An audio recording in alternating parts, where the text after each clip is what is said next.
नमस्ते दोस्तों, आज के इस खास एक्सप्लेनर में आपका स्वागत है। आज हम बात करने वाले हैं एक ऐसे बिजनेस जीनियस और फैशन आइकॉन की जिन्होंने सच में पूरी दुनिया के तैयार होने का तरीका ही बदल कर रख दिया। 91 साल की उम्र में जॉर्जियो अरमानी के निधन के बाद आज हम उनके शानदार और ऐतिहासिक सफर को डिकोड करेंगे। जरा इस नंबर पर गौर कीजिए, 12.1 बिलियन डॉलर्स यानी लगभग 1 लाख करोड़ रुपए। इतनी विशाल नेटवर्थ थी जॉर्जो अरमानी की। आज की हमारी ये केस स्टडी पूरी तरह से इसी बात पर फोकस करेगी कि कैसे मेडिकल की पढ़ाई बीच में ही छोड़ने वाले एक आम से छात्र ने इतना बड़ा ग्लोबल लग्जरी एम्पायर खड़ा कर दिया। है ना कमाल की बात? तो चलिए जल्दी से आज के इस सफर का रोड मैप देख लेते हैं। हम उनके शुरुआती संघर्षों यानी मेडिसिन से फैशन के सफर से शुरुआत करेंगे, फिर 1975 में ब्रांड के जन्म, उनकी मास्टर स्ट्रोक मार्केट सेगमेंटेशन रणनीति, कपड़ों से परे उनके विशाल साम्राज्य और आखिर में अरमानी की विरासत और उनके वारिस पर बात करेंगे। सबसे पहले बात करते हैं उनके मेडिसिन से फैशन तक के सफर की। 1934 में इटली में जन्मे इस फैशन आइकॉन की शुरुआत ना बिल्कुल भी ग्लैमरस नहीं थी। उनका बचपन द्वितीय विश्व युद्ध की भारी कठिनाइयों के बीच बीता था। आपको पता है, बचपन में द सिटाडेल नाम की नॉवल पढ़ने के बाद उन्होंने डॉक्टर बनने का सपना देखा और बाकायदा मेडिकल स्कूल भी ज्वाइन किया। लेकिन जब उन्होंने मिलिट्री अस्पताल में काम करते हुए घायल सैनिकों और सर्जरी के दौरान खून खराबे की असलियत देखी तो वो बुरी तरह दहल गए और सिर्फ 2 साल बाद ही पढ़ाई छोड़ दी। वहां से उन्होंने अपनी राह बिल्कुल बदल ली और मिलान के ला रिनासेंते डिपार्टमेंट स्टोर में एक विंडो ड्रेसर के तौर पर काम करना शुरू किया। और सच कहूं तो यहीं से उनके अंदर फैशन की असली समझ पैदा हुई। फिर आया साल 1975 यानी अरमानी ब्रांड का जन्म।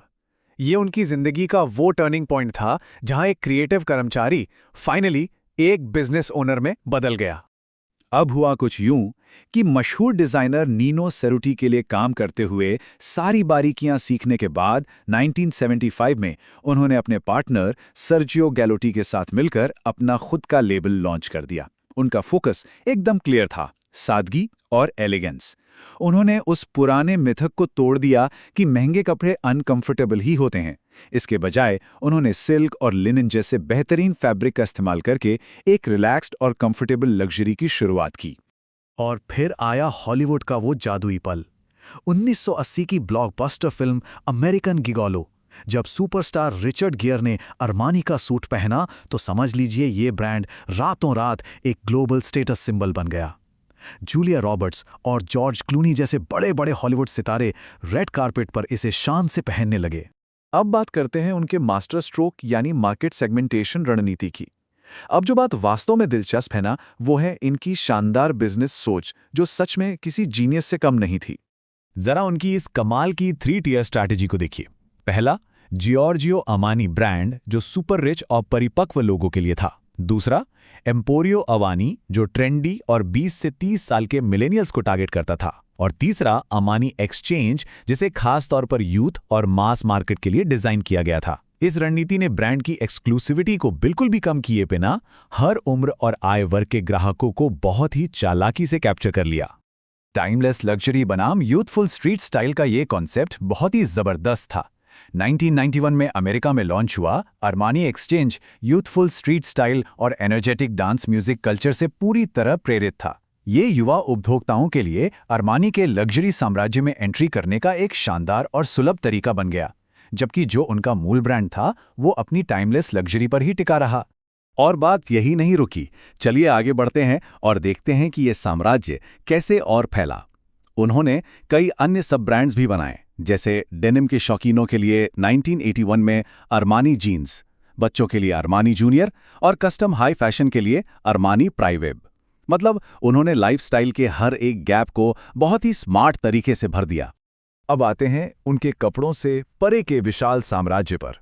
सच कहूं तो कपड़े तो बस एक शुरुआत थे। देखते ही देखते अरमानी सिर्फ एक फैशन डिजाइनर नहीं रहे, बल्कि वो एक कंप्लीट लाइफस्टाइल आर्किटेक्ट बन चुके थे। जरा उनके बिजनेस की डाइवर्सिटी देखिए। ब्यूटी प्रोडक्ट्स के लिए लॉरियल के साथ शानदार पार्टनरशिप, अरमानी कासा के जरिए इंटीरियर डिजाइन की दुनिया में कदम, और तो और दुबई के सबसे मशहूर बुर्ज खलीफा की शुरुआती 39 मंजिलों में उनका खुद का अरमानी होटल है। क्या आप यकीन करेंगे कि वो इटली की ओलंपिया मिलानो बास्केटबॉल टीम के भी मालिक बने? इसके अलावा ग्लोबल लेवल पर उनके कैफे और रेस्टोरेंट्स भी हैं। ये वाकई में माइंड ब्लोइंग है। आज दुनिया भर में उनके 600 से भी ज्यादा ग्लोबल स्टोर्स हैं और 9000 से अधिक कर्मचारी वहां काम करते हैं। ये है उनके साम्राज्य का असली फुटप्रिंट। और एक बात जो मुझे पर्सनली बहुत ही बेहतरीन और प्रगतिशील लगती है, वो ये कि उनकी कंपनी में आधी मैनेजमेंट पोजीशंस महिलाओं के पास हैं। और अगर हम उनके बिल्कुल हालिया फाइनेंशियल परफॉर्मेंस पर नजर डालें तो 2025 में सेल्स में 2.8% की हल्की सी गिरावट आई है। लेकिन घबराइए मत, ये कोई चिंता की बात नहीं है। दरअसल ये उनके एक जानबूझकर बनाई गई सतर्क रणनीति है। उन्होंने बस थोक बिक्री या वॉल्यूम के पीछे भागने के बजाय सीधे रिटेल स्थिरता और ब्रांड की एक्सक्लूसिविटी को बनाए रखने को ज्यादा प्राथमिकता दी है। चलिए अब हम इस एक्सप्लेनर के आखिरी और सबसे अहम अध्याय पर आते हैं, आर्मानी की विरासत और उनके वारिस। उनके निधन के बाद अब इस विशाल साम्राज्य के भविष्य को लेकर हर तरफ कई सवाल उठ रहे हैं। और सबसे बड़ा सवाल जो आज $12 बिलियन के साम्राज्य पर मंडरा रहा है, वो ये है कि आखिर अरमानी का उत्तराधिकारी होगा कौन? क्योंकि कंपनी के फाउंडर का निधन हो चुका है और उनकी अपनी कोई संतान नहीं है, तो भाई इस गद्दी पर अब कौन बैठेगा? रिपोर्ट्स की माने तो उन्होंने अपने इस साम्राज्य के उत्तराधिकार को सुरक्षित रखने के लिए एक बेहद ही गुप्त प्रोटोकॉल और स्ट्रक्चर पहले से ही तैयार किया हुआ था। ये गुप्त योजना सिर्फ उनके करीबी परिवार और भरोसेमंद सहयोगियों के बीच एक गहरा राज है। ऐसा माना जा रहा है कि इस विरासत को संभालने वालों में उनकी बहन, परिवार के अन्य लोग, कोई पुराना सहयोगी या फिर उनका कोई फाउंडेशन शामिल हो सकता है। तो इन सब में सबसे महत्वपूर्ण बात जो हमें याद रखनी चाहिए वो है उनकी स्थायी डिजाइन फिलॉसफी। उनका हमेशा से यही मानना था कि सादगी ही असली लग्जरी है। उन्होंने पूरी दुनिया को ये सिखाया कि महंगे कपड़े सिर्फ ओछी चमक दमक या दिखावे के लिए नहीं होते, बल्कि एक सटल क्लास और एलिगेंस में ही असली लग्जरी छिपी होती है। खैर, अब अंत में हमारे सामने एक बहुत बड़ा और सोचने वाला सवाल खड़ा है। सिर्फ एक ही इंसान के विजन और क्रिएटिविटी की बुनियाद पर बना ये इतना विशाल ग्लोबल ब्रांड बिना जॉर्जियो अरमानी के अपना दबदबा आगे कैसे कायम रखेगा? अगली पीढ़ी इस विरासत को कैसे संभालेगी? आप लोग भी बिजनेस और डिजाइन के इस दिलचस्प संगम पर विचार करते रहिए। आज के इस एक्सप्लेनर में हमारे साथ जुड़ने के लिए बहुत बहुत शुक्रिया।